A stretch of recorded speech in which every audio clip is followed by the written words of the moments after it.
Complete किया था, है ना। और उसके बाद हम लोग स्टार्ट करेंगे क्या चीज भाई, स्टिमुलस। हाँ, अब नेक्स्ट हम लोग देखेंगे the types of cell in a bone, है ना। मैट्रिक्स की बात हमने कर लिया कि मैट्रिक्स क्या था। अब किस तरह के सेल जो है वो बोन के अंदर में प्रेजेंट होते हैं, तो इन जनरली हम 3 सेल बोलते हैं। एक बोलते हैं क्या होता है, ऑस्टियो ब्लास्ट सेल हो गया तुम्हारा, क्या हो गया, ऑस्टियो ब्लास्ट हो गया, है ना। उसके बाद दूसरा क्या होगा, ऑस्टियो साइट होगा, तीसरा होगा ऑस्टियो क्लास। देखो ऑस्टियो ब्लास्ट है ना, हाईली एक्टिव सेल होता है। क्या होता है, हाईली एक्टिव सेल होता है, क्योंकि यही ऑस्टियो ब्लास्ट बेसिकली क्या करता है, collagen fibre and substance for basically जो मैट्रिक्स के लिए ग्राउंड सब्सटेंस की वजह के लिए जो चीजें प्रोडक्शंस करती है, वो कहीं ना कहीं ऑस्टियोब्लास्ट ही करती है। तो ऑस्टियोब्लास्ट एक तरह का क्या हाईली एक्टिव सेल है, और ये सेल हमेशा एक तरह से को बोन्स को कंप्लीटली सिंथेसाइज करा रहा होता है। बोन का, अब बोन कंप्लीट मेंटेन करने के लिए बोन के अंदर क्या चाहिए, बोन के अंदर मेंटेन्स होने के लिए बोन मैट्रिक्स चाहिए जो ऑलरेडी, और बोन सेल चाहिए।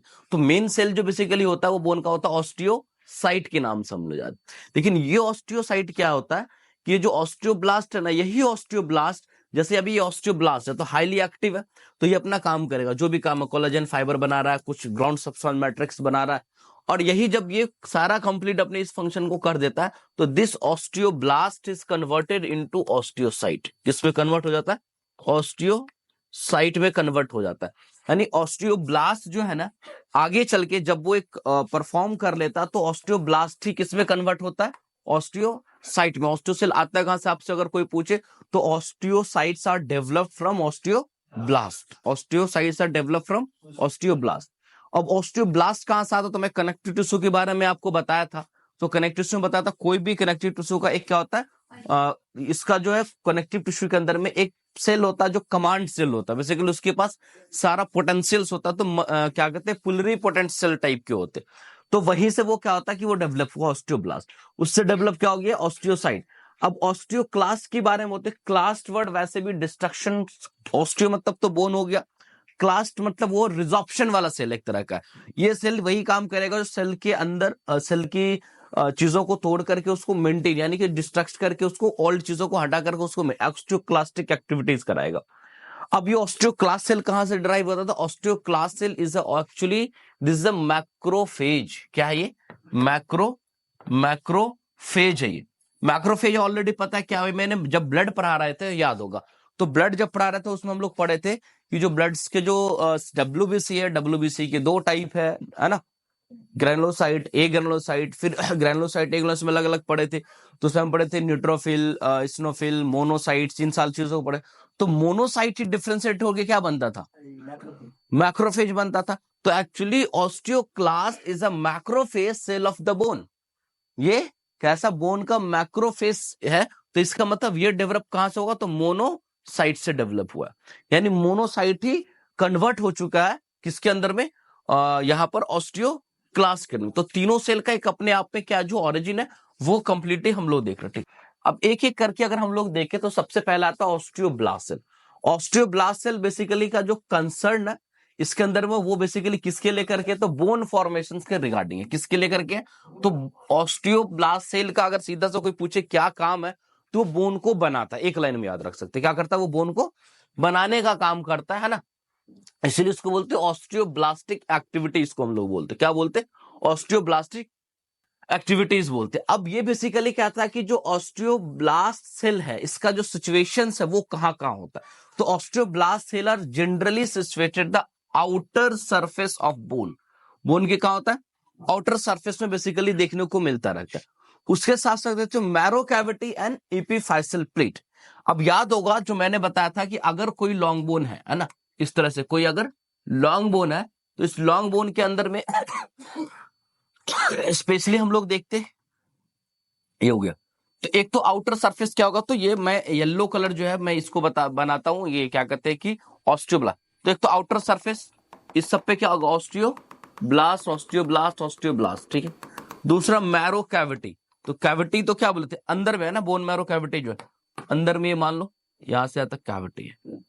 इनसाइड ऑफ द कैविटी के अंदर भी देखने को मिलेगा, क्या मिलेगा, कैविटी के अंदर में ये येलो येलो जो हम देख रहे हैं ये ऑस्टियोब्लास्ट सेल देखने को मिला। एपीफाइसल प्लेट, ये इंड में नहीं लाना चाहिए था हमको, ठीक है, ठीक ओवरी तक। उसके बाद एपीफाइसल प्लेट बेसिकली हम लोग जो देखे थे, तो एपीफाइसल्स बेसिकली, हाँ, यहां पर अगर हम लोग बात करें तो 3 बेसिकली जगह पर देखने को मिला कि अलग अलग साइट से जहां पर सिचुएशन देखने को मिलता है। एपीफाइसल प्लेट बोलते कहा जहां पर ये चीजें जो हम लोग देख रहे थे कि ये ये प्लेट का फॉर्मेशन, ठीक है, हाँ, मेटाफाइसिस के पास। तो यहां पर क्या इसके जो एपीफाइसल इंड है इस रीजन में, तो यहां पे भी हम लोग देखते हैं क्या ऑस्टियो, क्योंकि ये इंड जो यहां से ग्रोथ पार्ट है, यहां से बेसिकली ग्रोथ कर रहा होता है। तो कुछ ऐसे जगह है जहां पर ये क्या मिलता है, सिचुएटेड। कल को पूछे कि भाई जो डोमिनेंट, इसका मतलब अंदर नहीं होता, थोड़ा बहुत अंदर में भी होता है, ऐसा नहीं है, लेकिन जो मेनली जो सिचुएशन है ऑस्टियोब्लास्ट सेल का, वो कहा तो बोन के आउटर सरफेस पे होगा, और लॉन्ग बोन है तो एपीफाइसल प्लेट्स के ऊपर देखा जा सकता है, या फिर उसके अंदर अगर कैविटी है तो कैविटी के अंदर वाले वॉल पे देखा जा सकता है। इन सारी जगहों पर देखने को मिलता है कि ये, अब वही चीज है कि जो ऑस्टियोब्लास्ट सेल मैं ही बता रहा जो डेवलप्ड होता है वो कहां से होता है। तो मैं बताया था कि ऑलरेडी कोई भी सेल, जैसे ही इम्ब्रायो के टाइम से हम लोग बात करें तो हम लोग बात अगर करते हैं इम्ब्रायोलॉजी के टाइम से, तो इम्ब्रायोलॉजिकल स्टडीज हम जो बताए थे, जब बोन का प्रॉपर में टिश्यू, सॉरी, जब प्रॉपर टिश्यू पर आ रहा था, तो प्रिमिटिव जर्म सेल्स बहुत सारे होते हैं। प्रिमिटिव, याद होगा, प्रिमिटिव जर्म सेल होते हैं, और यही प्रिमिटिव जर्म सेल से जैसे pluripotent cell for blood, pluripotent cell for bones, अलग अलग वहां से बनते। तो उसी में से एक सेल बेसिकली डिराइव्ड होता है जिसको हम लोग बोलते हैं क्या, giant multinucleated primitive cells. बात वही है, giant multinucleated primitive cell होता है, और वहीं से बेसिकली क्या निकलता है, जिसको हम लोग स्पेशली बोन के केस में उसका नाम रखते हैं क्या, ऑस्टियोप्रोजेनेटर सेल। जैसे हीमो प्रोजेनेटर बोल सकते हैं, प्लुरिपोटेंट हीमो सेल का हीमोपोएटिक सेल बोलते हैं, प्लुरिपोटेंट हीमोपोएटिक सेल बोलते हैं किसके लिए, जो सेल ब्लड को बनाता है। तो अगर हम नाम याद रखें, बहुत कुछ नहीं याद रखे, इतना याद रखे osteoblast are derived from osteoprogenitor cell. कहां से आता है, ऑस्टियोप्रोजेनेटर सेल। ऑस्टियोप्रोजेनेटर सेल क्या है भाई, तो एक तरह का क्या है भाई, जेंट सेल है। Giant cell multinucleated cell है, मल्टी पोटेंशियल है। यही सेल क्या आएगा और यहीं से डिराइव्ड हो जाएगा ऑस्टियोब्लास्ट, और यही ऑस्टियोब्लास्ट क्या करेगा, बोन का फॉर्मेशन कराएगा। किसको फॉर्मेशन कराएगा, बोन का फॉर्मेशन कराएगा। तो आपको याद रखना किसको, ऑस्टियोप्रोजेनेटर सेल्स के बारे में याद रखना, ठीक है। उसके बाद इसके अंदर में हम लोग देखते हैं जो इस सेल का काम क्या है, ऑस्टियोब्लास्ट जो है उसका काम क्या। अभी तो हमने सिर्फ देखा कि ऑस्टियोब्लास्ट सेल है क्या, कहां सिचुएटेड रहता है, कहां से ड्राइव्ड होता है ना, कहां से बन के आता है, तो ये सारी चीजें हमने देखा। अब ये अगर आपकी बॉडी में है तो ये मतलब बोन में है तो ये काम क्या कर रहा है, तो सबसे पहले रोल का, इसका जो रोल है फॉर्मेशन ऑफ मैट्रिक्स। मैं ऑलरेडी आपको बोला कि मैट्रिक्स बनाएगा, क्या बनाएगा, बोन मैट्रिक्स बनाएगा। और बोन मैट्रिक्स में कल बताया आपको कोलेजन फाइबर है, उसके बाद क्या कहते हैं कुछ इनऑर्गेनिक सब्सटेंस है, बोन साल्ट है बेसिकली उसके अंदर में, प्रोटियोग्लाइकेंस वगैरह में बताया था ना। तो ये सब चीजें क्या है कि आपका कहां पे बोन मैट्रिक्स का एक तरह का कॉम्पोजिशन है। अब इस बोन मैट्रिक्स को बनाने का काम करेगा। तो सबसे पहले हम देखते हैं ऑस्टियोब्लास्ट जो रिस्पॉन्सिबल होता है वो सिंथेसिस ऑफ क्या कहते हैं बोन मैट्रिक्स के लिए, ठीक ना, by secretion of type 1 collagen. कल भी मैं बताया था किसका सिंथेसिस कराता है, तो सबसे मेन चीज जो है वो कोलेजन ही है, क्योंकि मैं बोन के अंदर में मैं कल बताया था कि 90% पार्ट क्या है, कोलेजन फाइबर है। 90% क्या है, कोलेजन से। तो कोलेजन सबसे ज्यादा इंपोर्टेंट यहां पर हो गया ना, मैट्रिक्स के अंदर में सबसे ज्यादा क्या इंपोर्टेंस है, कोलेजन। तो ये टाइप 1 कोलेजन जो है, ये टाइप 1 कोलेजन का सिंथेसिस कराता है कौन भाई, ऑस्टियोब्लास्ट सेल कराता है। क्या कराता है, ऑस्टियोब्लास्ट सेल कराता है, ठीक है। और उसके साथ साथ हम लोग देखते हैं एक प्रोटीन कॉलेज मैट्रिक्स ग्लाब प्रोटीन के नाम से हम लोग जाते हैं, एमजीपी के नाम से जानते हैं कि एक दूसरा प्रोटीन बनाता है जिसको हम लोग क्या बोलते हैं, मैट्रिक्स ग्लाब प्रोटीन, है ना, जिसको एमजीपी के नाम से जानते हैं या फिर ऑस्टियो कैल्सिन के नाम से जानते हैं, ऑस्टियो कैल्सिन। तो एक चीज समझ में आया, क्या बना रहा है, टाइप 1 कोलेजन फाइबर बना रहा है। टाइप 1 कोलेजन फाइबर बनाने के बाद वो किसको बना रहा है, मैट्रिक्स ग्ला प्रोटीन्स, या उसी को हम लोग एक और नाम से आते हैं ऑस्टियो कैल्सिन। ऑस्टियो मतलब बोन, कैल्सिन बेसिकली यहां पर, ठीक है। तो ये दो प्रोटीन, ये तो मैट्रिक्स बनाया क्योंकि प्रोटियोग्लाइकेन सब्सटेंस प्रोटीन और कार्बोहाइड्रेट से मिलकर बना हुआ होता है। ये दो प्रोटीन बनाएगा, किसके लिए भाई, वो तो आपके मैट्रिक्स के लिए। किसके लिए बना रहा है, तो पहला काम क्या हुआ, फर्स्ट काम में हम लोग देख रहे थे कि बोन मैट्रिक्स बना रहा, और बोन मैट्रिक्स में बना क्या रहा होता है, अभी ये हम लोग देख रहे। तो बोन मैट्रिक्स में ये बना क्या रहा होता, तो मेनली जो सबसे मोस्ट इंपोर्टेंट चीज है कोलेजन्स। 90% जो बोन के अंदर कंटेंट है वो क्या, कोलेजन है। तो कोलेजन बना रहा, वो भी टाइप 1 कोलेजन जो चाहिए होता है उस टाइप 1 कोलेजन सिक्रीट मतलब बना रहा वो सिक्रीट कोलेजन। हाँ, वो सिक्रीट मतलब यहाँ पे क्या, वो बना रहा है कोलेजन फाइबर। सिक्रीट मतलब क्या, सेल से ही निकल रहा है ना कोलेजन फाइबर। अब ये जो बताओ, कोलेजन जो फाइबर है, जब प्रोटीन, तुम लोग ये चीज पढ़े हो ना, प्रोटीन सिंथेसिस। कोलेजन क्या है, कोलेजन कैसा सब्सटेंस है, प्रोटीन का बना हुआ सब्सटेंस। प्रोटीन के जो सब्सटेंस बनता है, तो प्रोटीन का सिंथेसिस कोई सेल कहाँ होता है प्रोटीन के अंदर में, राइबोसोम। राइबोसोम तो बनाती है, उसके बाद क्या होता है, उन लोगों को बेसिक ही नहीं पता।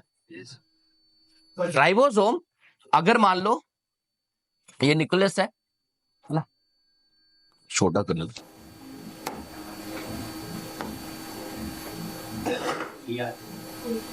है ना, इसके ऊपर राइबोसोम है,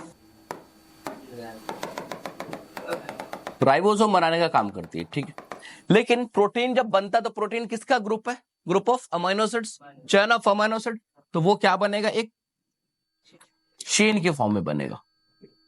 ये बन गया, इसको फिर क्या करेगा भाई, गोल्जी बॉडी पैक वैक करके पोस्टिंग वगैरह करेगा।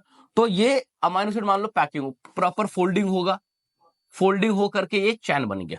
ये पैकेज में वेजाइकल में क्या हो जाता है, पैक हो जाता है, और ये वेजाइकल हो जाता है बाहर। तो सिक्रेशन हुआ ना, सिक्रेशन ऑफ दिस वेजाइकल, ठीक है। तो कोलेजन भी क्या था, प्रोटीन, ऐसे ही अमीनो एसिड चैन ग्रुप बनेगा, वो क्या करेगा, उस पैकेट को सेक्रेट करेगा बाहर जाके बॉडी से। वो कोलेजन जो प्रोटीन का जो थ्रेड है, वो जाकर के, सॉरी, जो अमीनो एसिड्स का चैन है, वो बनाना स्टार्ट कर देगा, ठीक है। तो ये बेसिकली प्रोसेस होता है, इसके अंदर हम लोग देखते हैं। अब अलग अलग, अब जैसे यहाँ पे बनता भी है, तो बहुत अलग अलग तरह से बनता है। जैसे टाइप 1 कोलेजन है, प्री प्रो टाइप 1 कोलेजन, फिर pro type 1 collagen, then pro के बाद वो एक्टिव टाइप 1 कोलेजन। 3 स्टेज में अलग अलग बनता है। तो अलग अलग स्टेज के लिए उतना नहीं जाना तुम्हें,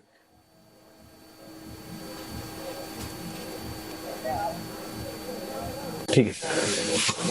उसके बाद क्या है कि उसके अलावा मेन प्रोटीन तो हम लोग देखते ऑस्टियोकैल्सिन्स था, ठीक है, जेपीएम था, वो था।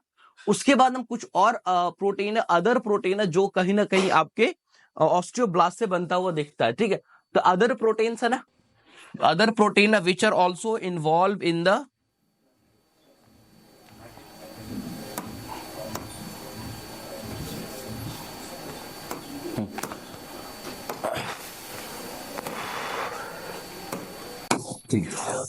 इन्वॉल्व होता किसे, मैट्रिक्स के सिंथेसिस में देखने को मिलता है, ठीक है, ऑस्टियोब्लास्ट सेल से। तो एक तो सबसे पहले यहां देखो, transforming growth factor, TGF. TGF भी क्या है, प्रोटीन है, जो कि किससे बन रहा है, ऑस्टियोब्लास्ट से बन रहा है। ऑस्टियोकैल्सिन के अलावा ये भी कुछ प्रोटीन्स है जो कहीं ना कहीं देखने को मिलता है। तो पहला का ट्रांसफॉर्मिंग ग्रोथ फैक्टर, ये भी एक प्रोटीन हो। उसके बाद का इंसुलिन लाइक ग्रोथ फैक्टर, ये एक्चुअली इंसुलिन होता नहीं, इंसुलिन के तरह एक्ट करता है, क्योंकि इंसुलिन भी हमारे बॉडी का एक तरह का ग्रोथ फैक्टर है, पता है ना। ग्रोथ फैक्टर मतलब बेसिकली क्या, जो किसी भी टिश्यू को उसको ग्रोथ करा रहा है, सिंपल समझ। तो इंसुलिन भी एक तरह का ग्रोथ फैक्टर, क्यों भाई, तो अगर इंसुलिन नहीं होगा तो बॉडी में आपके बॉडी में ग्लूकोज रहते हुए सेल में ग्लूकोज जाएगा, नहीं जाएगा। अब सेल को जब ग्लूकोज नहीं मिलेगा, तो सेल को मतलब एनर्जी नहीं मिल रहा, तो सेल मेटाबॉलिज्म प्रॉपर कराएगा, नहीं कराएगा। और सेल में मेटाबॉलिज्म, सेल को न्यूट्रिशन यानी नहीं मिला, तो सेल का ग्रोथ होगा। सेल का ग्रोथ नहीं होगा तो उस ऑर्गन का ग्रोथ होगा, उस ऑर्गन का ग्रोथ नहीं होगा तो बॉडी का ग्रोथ नहीं होगा। तो जस्ट लाइक वैसे बहुत सारे factor, insulin like growth factor, तो वैसे एक प्रोटीन बनाती है इंसुलिन लाइक, जो उसके बोन्स के लिए, बाकी चीज के लिए क्या, ग्रोथ फैक्टर के लिए रोल प्ले करता है, ठीक है। उसके बाद हम लोग देखते हैं एक और चीज, प्रोटीन बनाता है फाइब्रोब्लास्ट ग्रोथ फैक्टर्स। क्या, फाइब्रोब्लास्ट ग्रोथ फैक्टर। उसके बाद तीसरा, फोर्थ वन हम लोग देखते हैं प्लेटलेट डिराइव्ड ग्रोथ फैक्टर, कुछ ग्रोथ फैक्टर जो प्लेटलेट से भी डिराइव्ड होता है। तो ये सारा चीज क्या आपका कौन बना रहा है, बेसिकली ऑस्टियोब्लास्ट। ये सेल है, ये अदर, ये बहुत ही मिनिमम प्रोटीन है, ये अगर याद रहे तो भी सही है, नहीं भी रहे तो भी सही है, चलेगा। लेकिन जो मेन प्रोटीन है उसको आपको याद रखना होगा, ठीक है। उसके बाद हम लोग देखते हैं कि इसका जो पहला रोल हो गया मैट्रिक्स सिंथेसिस में, पहला काम क्या हो गया ऑस्टियोब्लास्ट का, मैट्रिक्स के बनाने में। दूसरा काम है कैल्सिफिकेशन में। कैल्सिफिकेशन में क्या रोल है उसको हम लोग देखते हैं। अब बेसिकली हम देखते हैं जो ऑस्टियोब्लास्ट जो होता है ना, उसके अंदर बहुत ज्यादा अल्कलाइन देखने को मिलता है। Rich enzymes, basically alkaline enzymes होता है, जो इसके अंदर में एंजाइम काफी ज्यादा देखने को मिलता है। किसमें? ऑस्टियोब्लास्ट के अंदर में, ठीक है। और वो एंजाइम क्या है? तो अल्कलाइन फॉस्फेटेज। क्या है? अल्कलाइन फॉस्फेटेज एंजाइम है, जो उसके अंदर में अच्छे खासे इन्वॉल्व में होता है। और अल्कलाइन फॉस्फेटाइज का जो रोल है वो बेसिकली उस एंजाइम्स की वजह से जो बोन होता है ना, बोन के ऊपर कैल्शियम का डिपोजिशन कराता है। वो क्या कराता है? यानी बोन अगर है यहां पर, अगर हम लोग देखते जो कैल्सिफिकेशन का रोल है, जैसे अभी मैं बोन की बात कर रहा था, ये बोन है, तो अगर मान लो सपोज कि बोन है, लेकिन हम कैल्शियम लेते हैं, तो कैल्शियम लेने से ही नहीं होगा। कैल्शियम अगर हम सिर्फ डाइट ले रहे हैं और बोन को जाकर डिपोजिशन नहीं हो, तो कोई मतलब नहीं है। तो कैल्शियम जो ब्लड से निकल करके, ये कैल्शियम्स वगैरह जो ब्लड से निकल करके जाएगा, तो ये कैल्शियम जब बोन पे जाएगा ना, तो बोन के अंदर जो डिपोजिशन कराएगा होगा, वो किसकी वजह से होगा? Alkaline phosphatase. अल्कलाइन फॉस्फेटेज किसके पास है? किसके पास है? ऑस्टियोब्लास्ट के पास है। तो ऑस्टियोब्लास्ट अपना अल्कलाइन फॉस्फेट क्या करेगा? रिलीज कराएगा। और जब अल्कलाइन फॉस्फेट रिलीज होगा, तो कैल्शियम का जो डिपोजिशन है वो बोन के ऊपर अच्छे से होगा। क्या होगा? बोन के ऊपर क्या होगा? कैल्शियम का जो डिपोजिशन है बोन के ऊपर, जो बोन मैट्रिक्स को फॉर्म करेगा प्रॉपरली, है ना। तो इसी वजह से हम लोग देखते हैं कि ऑस्टियोब्लास्ट का कैल्सिफिकेशन में भी रोल है, यानी कैल्शियम के डिपोजिशन में ऑस्टियोब्लास्ट अपना एक मेजर रोल प्ले करती है। और कैल्शियम का अगर डिपोजिशन नहीं होगा, तो तुम खुद सोचो बोन स्ट्रांग होगा? बोन को तो वही में दो चीज बोला था, एक तो कैल्शियम, दूसरा फॉस्फेट, जो सबसे मेजर बोन साल्ट है। बाकी और भी सोडियम है, मैग्नीशियम से और भी है, बट दो क्या है? मेजर साल्ट है। इस दो की अगर डेफिशिएंसी होती तो बोन आपका वीक होना शुरू हो जाएगा। तो इसका मतलब है कि अगर आपका ऑस्टियोक्लास्ट बोन अगर एक्टिव नहीं रहे, अल्कलाइन फॉस्फेट एंजाइम्स रिलीज नहीं करे, तो कैल्शियम, हाँ, ऑस्टियोब्लास्ट है ना, ऑस्टियोब्लास्ट सेल जो है वो अल्कलाइन फॉस्फेट एंजाइम रिलीज नहीं करे, तो आप बाय डाइट में कितना भी कैल्शियम ले लो कोई फर्क, क्योंकि बॉडी के अंदर, इसीलिए कहते हैं डाइट लेना ही मैटर नहीं करता, आपकी बॉडी उस डाइट को मेटाबोलाइज करने के कैपेबल हो। सिर्फ कोई कहते हैं ना हम खाने से मतलब नहीं, खा तो रहे हो, लेकिन आप अपनी बॉडी को उस तरह से मेंटेन करके रखो कि आपकी बॉडी के अंदर वो डाइट जाकर के प्रॉपर मेटाबॉलिज्म करा पाए, ठीक है। तो एक तो ऑस्टियोब्लास्ट का एक पहला फंक्शन दिख गया, ये दूसरा फंक्शन हो गया।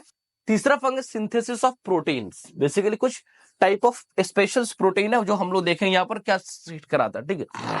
तो ऑलरेडी ये पहले और डिस्कस है, लेकिन एक और टॉपिक को अलग कर सकते हो, क्योंकि पहला में क्या था, सिर्फ हेडिंग जो था मैट्रिक्स का सिंथेसिस था। क्या था? मैट्रिक्स में। तो मैट्रिक्स बेसिकली कोलेजेंस भी है, उसके साथ जो प्रोटीन है वो भी है, सब मिला के मैट्रिक्स बोलते। तो वहां पे हमने ऑलरेडी प्रोटीन का नाम रखा ही है। यहाँ पर एक हेडिंग और अगर हम बढ़ाना चाहे मैट्रिक्स के अलावा, सेपरेट सिर्फ प्रोटीन को कर रहे हैं, तो सिंथेसिस ऑफ प्रोटीन सिर्फ हम बोल रहे हैं, क्या ना, एक फंक्शन है उसमें प्रोटीन तो वही बनाएगा जो बना रहा। तो यहाँ पर हम याद करो, पहले लिखे थे मैट्रिक्स ग्ला प्रोटीन, है ना, मैट्रिक्स ग्ला प्रोटीन है। उसके बाद ऑस्टियो, एक और यहाँ पे एक आधा और नाम आ रहा तो याद कर सकते हो, ऑस्टियोपोन्टाइन, है ना, ऑस्टियोपोन्टाइन है, बेसिकली इन्वॉल्व होता है इन द कैल्सिफिकेशन में। ये दोनों प्रोटीन का भी इन्वॉल्वमेंट किसके अंदर में? कैल्सिफिकेशन कराने में ये दो प्रोटीन कहीं ना कहीं इन्वॉल्व हो रहा है ना। तो एक नया नाम यहाँ पर और आ रहा है, तो इसको भी वहां भी ऐड कर सकते हो। और फिर बाकी जो माइनर्स हमने अभी तुम्हें दिखाया था, ये सब अलग अदर्स प्रोटीन्स, है ना, अदर प्रोटीन वो यहाँ पे भी कर सकते हो ना, the protein involve in the matrix, जो अदर्स प्रोटीन है ना। तो ये सारा प्रोटीन भी कहीं ना कहीं इसके हेडिंग में डाल सकते हैं, मैट्रिक्स के हेडिंग में भी डाल सकते हैं, और प्रोटीन सिंथेसिस के हेडिंग में भी डाल सकते हैं, ठीक है। उसके बाद हम लोग देखते हैं कि एक्चुअली ये पहला चीज हमने देखा फर्स्ट टाइम पे कि भाई जो सेल था, है ना, क्या था? Cell osteoblast. अभी देखो, अभी तक क्या क्या क्लियर हुआ कि ऑस्टियोब्लास्ट सेल क्या था, ऑस्टियोब्लास्ट सेल क्या है, ऑस्टियोब्लास्ट सेल कहां होता है, उसका सिचुएशन क्या था, उसके बाद उसके फंक्शंस क्या थे। अब कोई सेल का इतना डिटेल्स पता चल गया, काम पता चल गया, तो उसके बाद कोई भी सेल का फेट यानी अंजाम उसको बोलते क्या होता है। मतलब सेल आया, एग्जिस्ट किया, फंक्शंस किया, तो डेड भी होगा ना, जाएगा भी ना, डिस्ट्रक्शन भी होगा, तो उसको बोलते हैं फेट ऑफ ऑस्टियोब्लास्ट। तो मैं ऑलरेडी बताया कि ऑस्टियोब्लास्ट बेसिकली का जो मेन काम था वो क्या था? Bone formation. तो कहता है कि अगर अपने काम को वो जब अंजाम देती, मतलब वो बोन फॉर्मेशन का सारा काम, बोन फॉर्मेशन का मतलब क्या हुआ, ये मैट्रिक्स को बना रहा था, ये डिपोजिशन के लिए एंजाइम्स को रिलीज करा रहा था, ये डिफरेंट टाइप ऑफ प्रोटीन का फॉर्मेशन करा रहा था जो कहीं ना कहीं क्या कहते हैं बोन को चाहिए होता। तो इतना सारा काम ये प्रॉपरली ये पूरा का पूरा ऑस्टियोब्लास्ट कर रहा। तो जब ये अपना काम को कंफर्म यानी कि कंप्लीट कर लेता है, तो जो बोन फॉर्मेशन वाला जो काम है वो ऑस्टियोब्लास्ट सेल जो होता है वो डिफरेंशिएट इनटू ऑस्टियोसाइट। मैंने आपको शुरू में ही बताया था अभी कि ऑस्टियोब्लास्ट ही बदल जाता है किसमें, ऑस्टियोब्लास्ट है ना, ऑस्टियोब्लास्ट ही जो बदलता है किसमें जाता है, ऑस्टियोसाइट्स में, ऑस्टियोसाइट्स में। तो ऑब्वियसली बात, आपको ही पूछे what are the fate of the osteoblast, osteoblast का फेट क्या होता है, फेट मतलब बेसिकली डेथ कह सकते हो या अंजाम कह सकते हो, जैसे फेट ऑफ आरबीसी पढ़े होंगे, फेट ऑफ आरबीसी, आरबीसी कैसे टूटता उड़ता वही सब चीज। तो वैसे फेट ऑफ ऑस्टियोब्लास्ट में हम लोग बात करेंगे। तो बेसिकली कहते हैं कि after the taking a part in the bone formation, यानी अपने फंक्शंस को कंप्लीट करने के बाद जो इसका काम था, क्या काम था भाई, तो मैट्रिक्स का सिंथेसिस कराना, प्रोटीन का सिंथेसिस कराना, कैल्शियम का डिपोजिशन कराना, इन सारे काम को कराने के बाद ये सेल क्या होगा, डिफरेंशिएट हो जाता है। मतलब वो सेल एग्जिस्ट कर रहा है लेकिन वो पोटेंशियल उसके पास नहीं रहेगा, और this cell is converted into osteocyte में कन्वर्ट हो जाएगा, ऑस्टियोसाइट में कन्वर्ट हो जाएगा। और कन्वर्ट होने के बाद ये सेल जनरली लोकेशन हम लोग देख रहे थे कहां था, तो आउटर ऑफ द सरफेस। तो हर बोन में तो आउटर ऑफ सरफेस है, लेकिन हर बोन में मेडुलरी कैविटी है नहीं है, और हर बोन में एपिफेसियल प्लेट होगा नहीं होगा, तो आउटर सरफेस तो सबके पास है ना। तो जनरली सारे बोन में हम अगर यूनिवर्सल अगर से पूछा जाएगा सारे बोन में कहां होता, तो आउटर सरफेस पे क्या होता है, ऑस्टियोसाइट्स होता है। अब देखो ऑस्टियोसाइट जब वहां से ये होगा तो वो बेसिकली ट्रैप्ड होता है inside lacunae of the calcified bone. Lacunae मतलब इंटरनल पार्ट है, बोन्स के अंदर का पार्ट है लैकुनाई।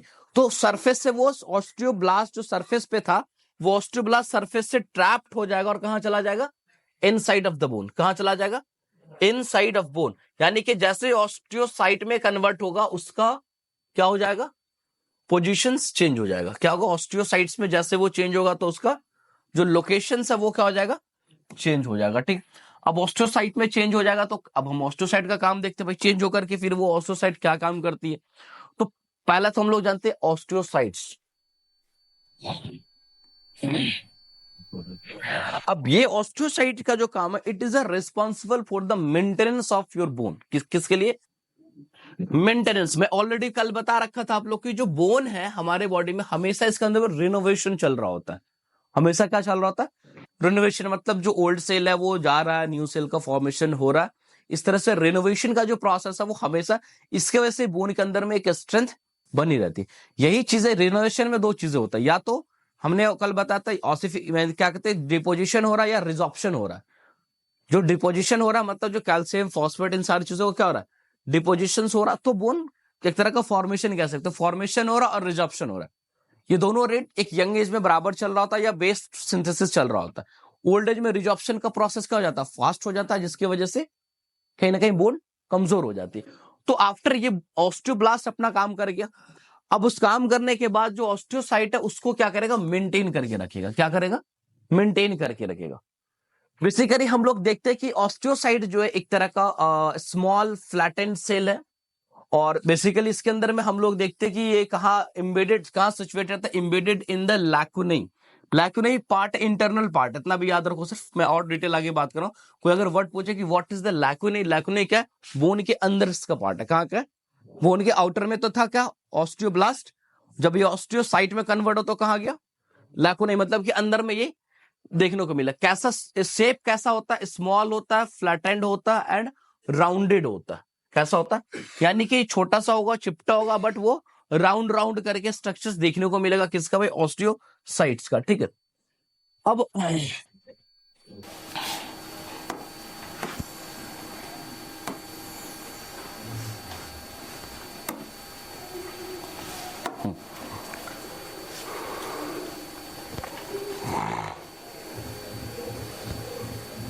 ये तो ऑलरेडी बता ही दिया कि ये जो सेल है वो कहां से डिराइव्ड हो रहा है, उसके लिए कोई मसला ही नहीं है ना। एक मैच्योर सेल है which is also derive from the mature osteoblast cell.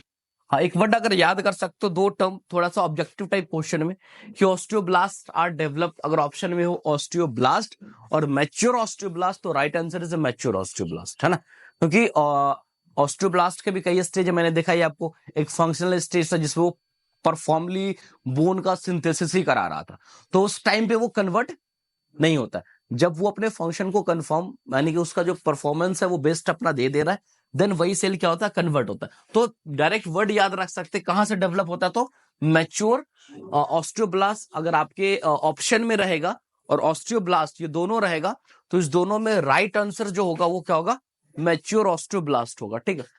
उसके बाद हम लोग देखते हैं इस सेल के अंदर में, मैं बताया था कि जो ऑस्टियोसाइट्स हो जाता है उसके अंदर में हम लोग देखते हैं कि साइटोप्लाज्मिक प्रोजेक्शन देखने को मिलता है।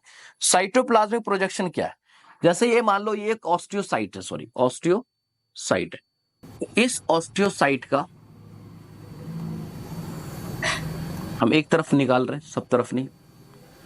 फिर मान लो इस तरह से एक दूसरा ऑस्टियोसाइट्स होगा,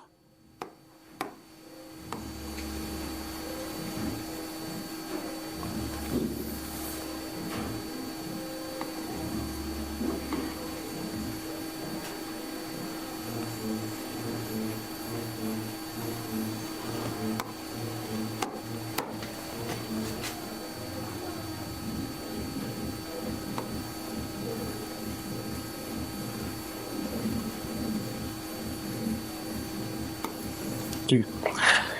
ये सारा ऑस्टियोसाइट्स है, क्या भाई, ऑस्टियोसाइट्स है। और ये सेल है, सेल के अंदर अपना न्यूक्लियस वगैरह जो होता है वो होगा, है ना। और सेल के अंदर क्या होगा, साइटोप्लाज्म होगा, कॉमन है ये तो पता ही है सबको, है ना। क्या होगा, साइटोप्लाज्म होगा। अब ये साइटोप्लाज्म जो होगा, तो ये कहता है कि इसका साइटोप्लाज्म प्रोजेक्शन एक्सटेंशन से निकला हुआ, यानी एक ऑस्टियोसाइट दूसरे ऑस्टियोसाइट से इसके जो साइटोप्लाज्मिक एक्सटेंशन है या साइटोप्लाज्मिक प्रोसेसर से कह सकते हो मेम्ब्रेन को, वो दूसरा एक दूसरे से क्या होता है, टच में होता है। एक दूसरा क्या होता है, एक दूसरे से टच में होता है, जिसके वजह से एक माइनर स्पेस कह सकते हो, कैनालिकुलाई बोलते हैं इसको। अब कैनालिकुलाई में टर्म भी बता चुका हूं, याद है, बोन पढ़ने से पहले। दोनों के बीच स्पेस मतलब कनेक्शन है, बहुत माइनर है। मैं तो यहाँ बोर्ड पे इतना बड़ा बना दिया हूं क्योंकि इससे छोटा पॉसिबल नहीं है। तो एक सेल्स का दूसरे सेल्स के साथ, दूसरा तीसरे के साथ जो साइटोप्लाज्मिक प्रोजेक्शंस होता है, जिससे ये अटैच होता है, पहली बात एक स्ट्रेंथ मिलता है, दूसरा एक दूसरे से कम्युनिकेशन, एक तरह का विंडो गैप कह सकते हो। तो कम्युनिकेशन का मतलब क्या कि दोनों से जो क्या कहते हैं, जो इसके अंदर कंटेंट कर रहा है high quantities of calciums and others things, वो एक दूसरे से अंदर क्या होता है, ट्रांसमिट होता है, यानी कैनिकुलाई एक कनेक्शन इन दोनों के अंदर में बना।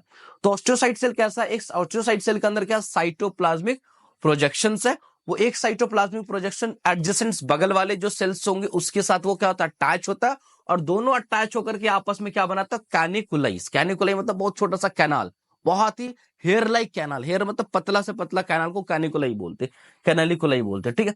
तो ये प्रोजेक्शन बनाता है जिससे दोनों सेल आपस में क्या होता है, कम्युनिकेट मतलब क्या, बातचीत थोड़ी है या मतलब इस दोनों से ट्रांसफॉर्मेशन उसके लेकर के ये एक गैप क्रिएट करता है यहाँ पर, ठीक है। तो ये चीज हम लोग यहाँ पे देखते हैं कि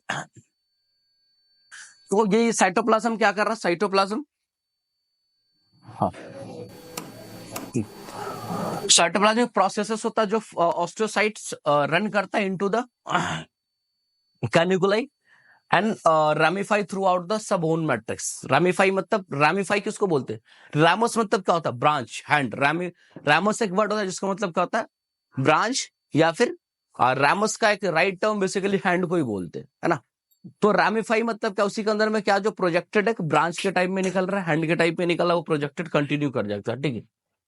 अब ये वही चीज है, ये जो प्रोसेस होता है, ये प्रोसेस क्या कराता है, इस प्रोसेस द नेक बोरिंग, जो बगल्स के जो सेल है osteocyte have a contact with the each other, एक दूसरे के साथ क्या करा रहा था, कांटेक्ट कराने का काम करता है from the tight junction. And दूसरा चीज क्या करता है, फ्रॉम द टाइट जंक्शन, एक दूसरे के साथ ऑब्वियस एक सेल है जो फ्री है और एक सेल है दूसरे प्रोसेस इस तरह से जा रहा है, तो अब इस दोनों के बीच क्या होगा, अटैचमेंट ज्यादा बढ़ जाएगा, तो दूसरे को टाइट जंक्शन बनेगा, तो सेल की जो स्टेबिलिटी है वो ज्यादा, ऐसे फ्री है तो वो किधर इधर उधर भी जा जाएगा मान लो, लेकिन वो जब एक दूसरे के साथ अटैच, एक दूसरे के साथ फिर उसका उसका उसका, तो एक तरह से अटैच होगा, तो सेल की स्टेबिलिटी क्या हो जाएगी, ज्यादा हो जाएगी, सेल स्टेबल रिलेटिवली क्या हो जाएगा, ज्यादा हो जाएगा, ठीक है। तो ये चीज देखने को मिलता है। तो ये किसकी वजह से होता है, तो साइटोप्लाज्म जो है वो सॉरी जो ऑस्टियोसाइट्स है वो ऑस्टियोसाइट्स आपस में सेल प्रोजेक्शंस को रखता है, और सेल प्रोजेक्शंस के वजह से क्या होता है, एक तो एक दूसरे सेल्स के साथ कम्युनिकेट कर पाता है, और दूसरी बेनिफिट ये होता है कि ऑस्टियोसाइट को स्टेबिलिटी मिलती है due to the tight junctions. किसकी वजह से, टाइट जंक्शंस की वजह से, ठीक।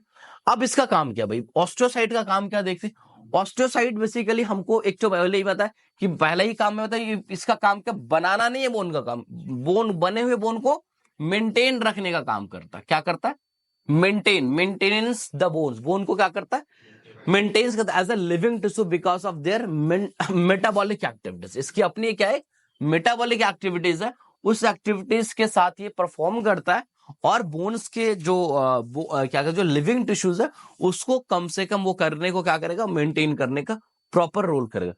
उसके बाद हम लोग देखते हैं कि जो मेंटेनेंस में क्या होता है, तो maintain the exchange of the calcium between the किसके, बोन एंड ईसीएफ। अब देखो ईसीएफ क्या हुआ, एक्स्ट्रा सेलुलर फ्लूइड। ईसीएफ कहीं ना कहीं क्या हुआ, आउट ऑफ सेल। तो यहां कह रहा है जो बोन से आपका, और ईसीएफ अभी होल ऑफ द बॉडी। तो आपके बॉडी में जो फ्लूइड है वो एक तो इंट्रावास्कुलर फ्लूइड या, और उसके बाद इंट्रावास्कुलर फ्लूइड हो गया, ईसीएफ क्या हो गया, एक्स्ट्रावास्कुलर फ्लूइड। तो ब्लड क्या है, ब्लड ब्लड ईसीएफ है या ईसीएफ है या आईसीएफ है, इंट्रासेलुलर फ्लूइड है, ईसीएफ है ना, ईसीएफ है।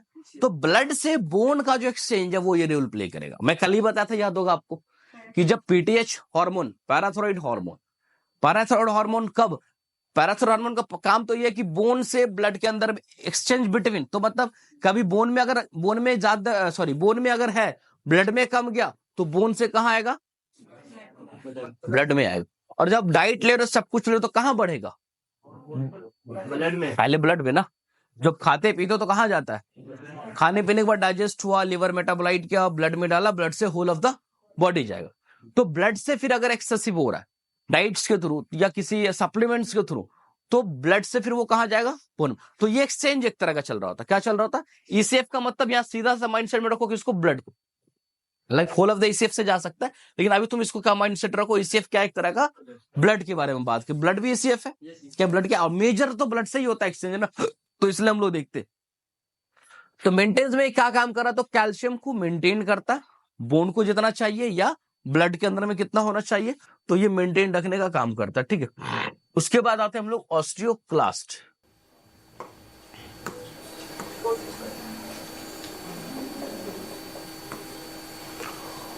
ऑस्टियोक्लास्ट नाम ही है भाई, है ना, क्लास्ट ब्रेक डाउन सेल करेगा। Osteoclast are the bone cell है, बेसिकली एक तरह का क्या है, बोन सेल है।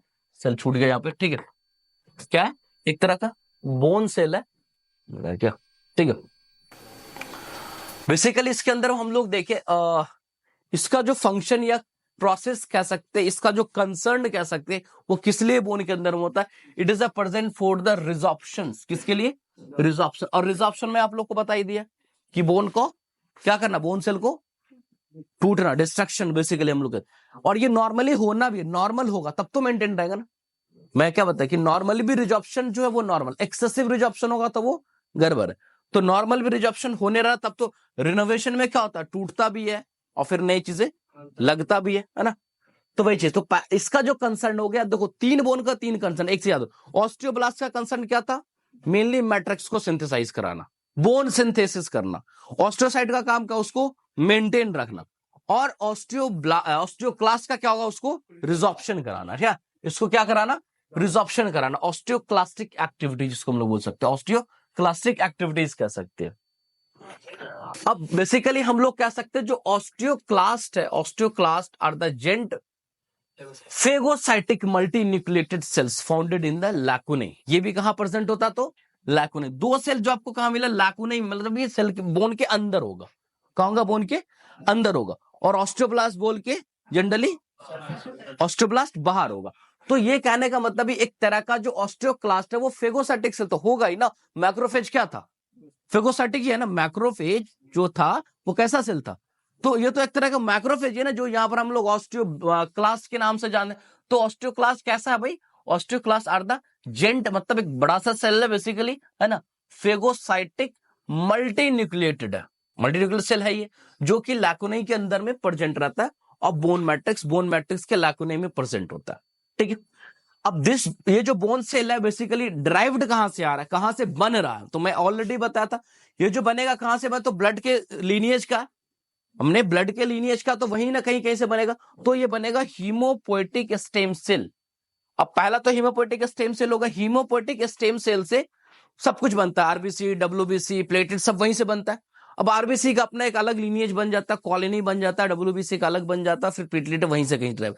तो मेन सेल तो क्या होगा, हीमेटोपोएटिक स्टेम सेल, अब वहीं से क्या बन रहा है, ऑस्टियोब्लास्ट सेल बन रहा है, ऑस्टियोक्लास्ट सेल बन रहा है, ठीक है। वाया किसके थ्रू बन रहा है, तो यानी पहला होगा हीमेटोपोएटिक स्टेम सेल, उससे जो डिफ्रेंशिएट होगा वो होगा मोनोसाइट कॉलोनी फॉर्मिंग यूनिट्स। होता क्या है कि जैसे एक चीज समझो कि जैसे हीमेटोपोएटिक स्टेम सेल अब ये बनता है ना, तो ये बनता है erythropoietic colony forming cell, erythropoietic colony forming cell.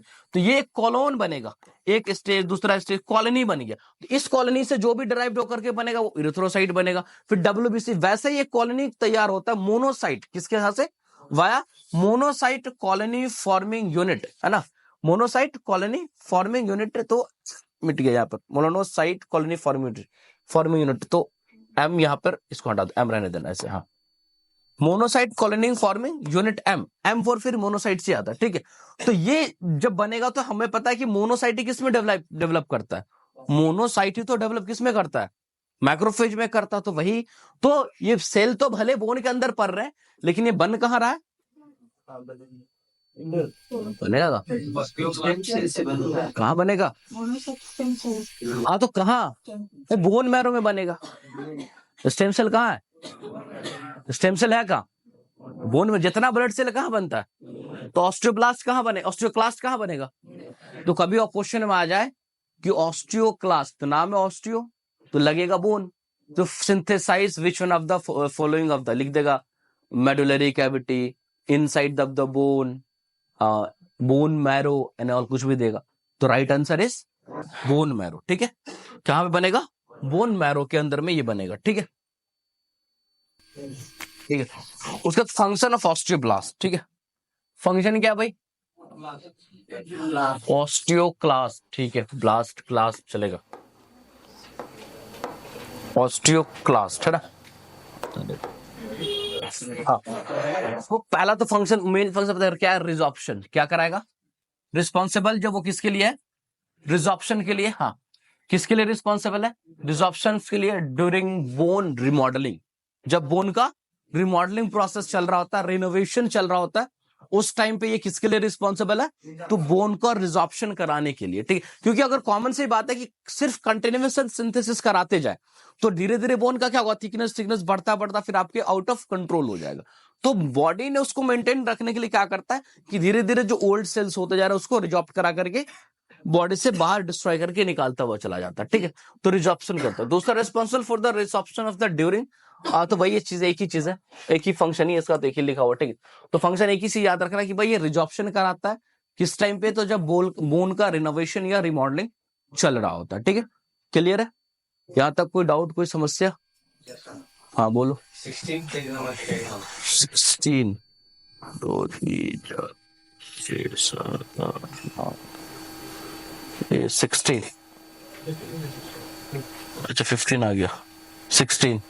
इसमें ऑस्टियोब्लास्ट डायरेक्ट मैट्रिक्स फॉर्मेशन करता है या प्रोटीन करने के बाद मैट्रिक्स का फॉर्मेशन करता है, ऑस्टियोब्लास्ट डायरेक्ट मैट्रिक्स फॉर्म करता है या प्रोटीन के थ्रू कराता है।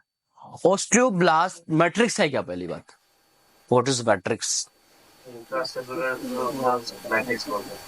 इंट्रासेलुलर फ्लूइड को,